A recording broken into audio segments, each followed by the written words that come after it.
Injustice 2 is the most balanced fighting game that NetherRealm Studios has made. But of course, with any fighting game, there will be high tier characters and low tier characters.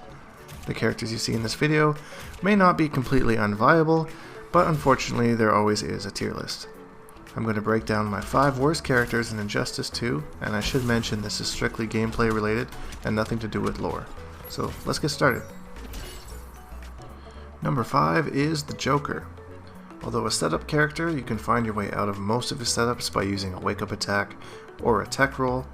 He does have a decent corner game which keeps him good and powerful, and they did increase the usage on his trait to make it something useful this time around.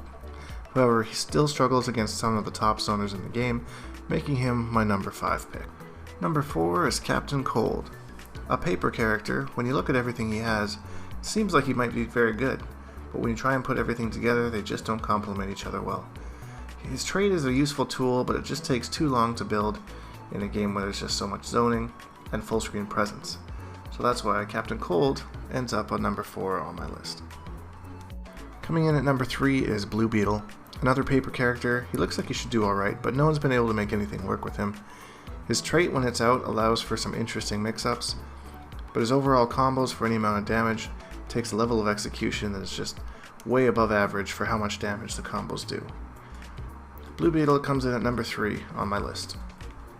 Coming in at number 2 is Brainiac, the man himself, and I'm going to completely ignore the fact that he looks like he's full out yawning on the select screen, and we're just going to get into his gameplay.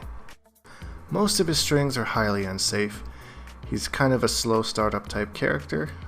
His only saving grace is that he doesn't have to deal with zoning because he's got his dives that go around the screen. And he does have a projectile in his trait, unfortunately, that does go away if you hit him. So Brainiac is my number 2 on the worst characters in this game. And my number 1 worst character in the game is Swamp Thing. Although a grappling character, he does have a full screen command grab. It does not work on ducking opponents, which doesn't make this move very useful at all. As soon as he ducks it, he recovers fairly slowly, so it's easy to punish him. He also has abysmal jump speed. His meter burn dash is nothing to write home about. And he lacks a lot of tick throws on his regular command grab.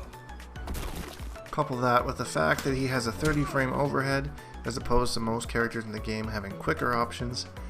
Swamp Thing is just not a competitive character at this point in time. I hope you enjoyed this video, the 5 worst characters in Injustice 2. Do you agree with me? Do you think there's something I'm missing? Are these characters just not explored yet? Is somebody already wrecking people online with things we don't know about? The game is still young and things can certainly change, and I'm always open to different opinions about that.